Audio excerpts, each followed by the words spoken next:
अस्सलाम वालेकुम दोस्तों, उम्मीद करता हूँ आप सब खैरियत से होंगे, फिटफाट होंगे, बम्बाट होंगे। हम इस टाइम मौजूद है अपने छोटे से मिनी पोल्ट्री फार्म के अंदर। आप देख रहे हैं हमारा यूट्यूब चैनल उसामा के बर्ड्स। जैसा कि आप सब जानते हैं कि आपको पोल्ट्री फार्मिंग, ख़ासकर गोल्डन मिसरी हैन फार्मिंग के हवाले से इस यूट्यूब चैनल पर आगाह किया जाता है, इन्फॉर्मेशन दी जाती है।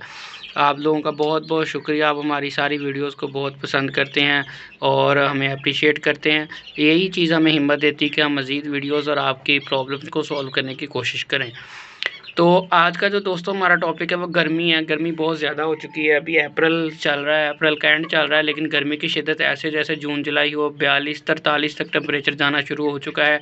तो गर्मियों में मुर्गियों की केयर कैसे की जाए, मुर्गियों को कैसे मुर्गियां आप देखते हैं कि गर्मियों के अंदर मुर्गियां जो हैं खाना पीना छोड़ देते हैं और जिसकी वजह से कमज़ोर हो जाते हैं। उसके बाद ज़्यादा गर्मी की शिद्दत अगर कंटिन्यूसली पड़ती रहे तो इनके गले से एक अजीब सी आवाज़ आना शुरू हो जाती है। असल में वो मौसम की शिद्दत की वजह से इनका जो फेफड़ों का मसला शुरू हो जाता है, सांस का मसला शुरू हो जाता है। तो उसका हल क्या है? उसमें बहुत सारे जानवरों का लॉस हो जाता है, परिंदा कमज़ोर हो जाता है, मुर्गियाँ शिद्दत के मौसम में अंडे देना भी बंद कर देती हैं। तो इस हवाले से मैंने सोचा आप लोगों को गाइड किया जाए।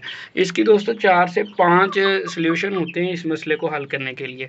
सबसे पहले तो सबसे अहम जो मसला है, जो मैं भी गलती करता रहा था पहले, फिर मुझे आहिस्ता-आहिस्ता तजर्बे के साथ बात पता चली कि आपने जो फ़ीड है या जो दाना है, वो आपने गर्म दाना नहीं देना। खुराक इनकी डाइट इनको पुरस्कून रखने के लिए आपने भिगो के गंदम का इस्तेमाल करना है।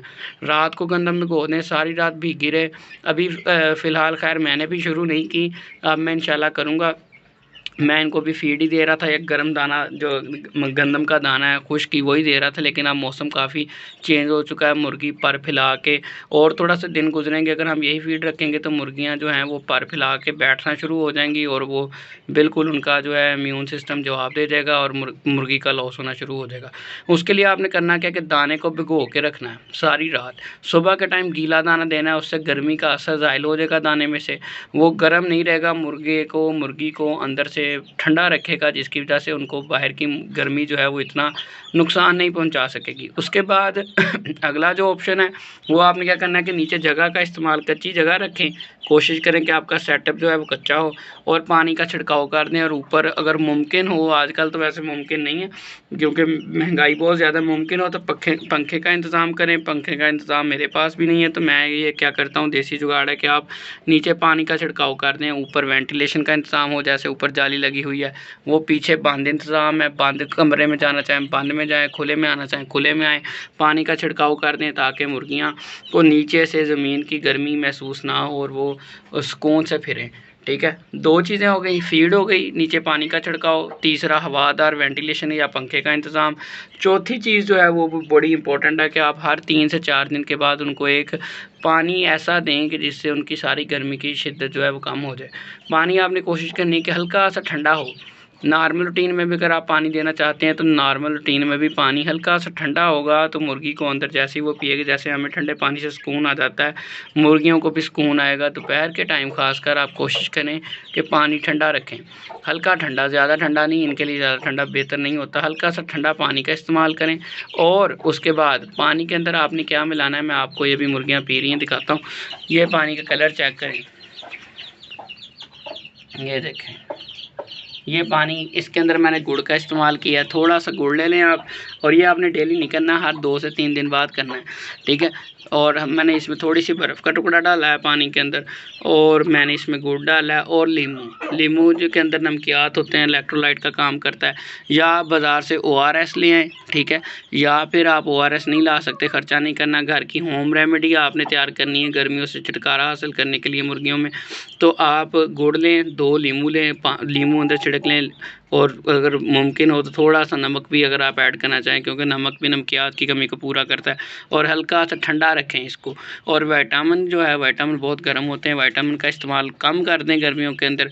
और इस तरह के जो महलूल है, सॉल्यूशन है, इसका इस्तेमाल ज़्यादा कर दें। इससे क्या होगा कि मुर्गियाँ खुराक भी खाना शुरू कर देंगी, गर्मी कम महसूस करेंगी, अंडों की पैदावार जारी रखेंगी, परिंदों का लॉस और मोर्टेलिटी नहीं आएगी। ये 5 से 6 अहम बातें हैं जो गर्मियों के अंदर आपको लाजमी करनी चाहिए। अगर आप इनमें सुस्ती करेंगे तो आपका गर्मियों में जानवर जो है, परिंदा जो है वो खाना पीना छोड़ देगा, उसका पोटा भी रुक जाएगा, कमज़ोर भी हो जाएगा, और एंड क्या होगा कि वो परिंदा मर जाएगा और आपको लॉस हो जाएगा। ठीक है, वो ग्रोथ रोक देगा। आइडियल टेम्परेचर और आइडियल माहौल परिंदे की स्ट्रेस को कम कर देता है। जब परिंदे की स्ट्रेस कम होती है तो परिंदा खुशी से वज़न भी गेन करता है। आपको जिस मकसद के लिए आपने पाला है, वज़न के लिए, अंडों के लिए, वो अपना मकसद पूरा करता है। यही रूल बकरों के लिए, यही रूल गाय भैंसों के लिए। जितना आप उनको अच्छा पुरसकून माहौल देंगे, उस दिन अच्छा खुराक देंगे अच्छी, तो वो आपको उतना दूध ज़्यादा देंगी। अच्छी फीड देंगे वो आपको शाम को रिस्पॉन्स देगी। इनपुट और आउटपुट वाला रूल है, जितना आप इनपुट रखेंगे उतनी आपको आउटपुट मिलेगी। अगर आप कंजूसी करेंगे, केयर नहीं करेंगे, देखेंगे नहीं, बकरी है, बकरा है, उनको नहीं देखेंगे, गाय वगैरह है, उनके फ़ैट, बाईपास फ़ैट, नमकियात, मिनरल्स, प्रोटीन और डाइट का ख्याल नहीं रखेंगे, वो भी दूध नहीं देंगी। अगर आप हैन फार्मिंग के अलावा गोट फार्मिंग और काऊ फार्मिंग में भी इंटरेस्टेड हैं तो आप हमारे यूट्यूब चैनल को सब्सक्राइब करें, क्योंकि इस चैनल पर हम आपको फार्म हाउस वाली वीडियोस भी आपके साथ शेयर करते हैं, जिसमें गोट फार्मिंग की प्लेलिस्ट मैंने बनाई हुई है। गोट फार्मिंग का ईच एंड एवरी टॉपिक को मैं कवर करने की कोशिश कर रहा हूं, और उसके बाद जो है मैं काऊ फार्मिंग की तरफ को भी जाऊंगा, लेकिन अभी मैं सिर्फ हैंड फार्मिंग ऑलमोस्ट मैंने थर्ड फ्लॉक वाली प्लेलिस्ट, जिसमें ये थर्ड फ्लॉक के ही चूज़े हैं, ये मैंने एक दिन के लिए थे 150 चूज़े, बाकी मैंने सेल कर दिए, सिर्फ ये बचे हुए हैं। ये अभी मैंने रखे हैं ताकि ये अंडे दे रहे हैं, चलो सिस्टम चल रहा है मेरा, बाकी सारे मैंने सेल कर दिए हुए हैं। तो थर्ड फ्लॉक की प्लेलिस्ट में एक दिन का चूज़ा लेकर पाला हुआ है मैंने ये, ठीक है। तो आप एक दिन से लेके अब तक की इनकी ग्रोथ 1 बाय 1 डे कैसे केयर करनी है, डे बाय डे आपको केयर इस चैनल पर गाइड किया गया है। अब उसके बाद गोट फार्मिंग की वीडियोस जा रही हैं। गोट फार्मिंग के बाद इंशाल्लाह हम काऊ फार्मिंग की वीडियोस आपके साथ इसी यूट्यूब चैनल उसामा के बर्ड्स पर शेयर करेंगे। चैनल पर पहली मरतबा आए हैं तो चैनल को सब्सक्राइब कर लें, और अगर कोई आपका क्वेश्चन है तो हमसे कमेंट सेक्शन में लाजमी पूछें। दुआओं में याद रखें। मिलते हैं इंशाल्लाह अपनी नेक्स्ट वीडियो में। आज की वीडियो थी गर्मी से बचाने के लिए मुर्गियों और मुर्गों को और चूज़ों को, ठीक है, आप कैसे बचा सकते हैं। अल्लाह हाफिज़।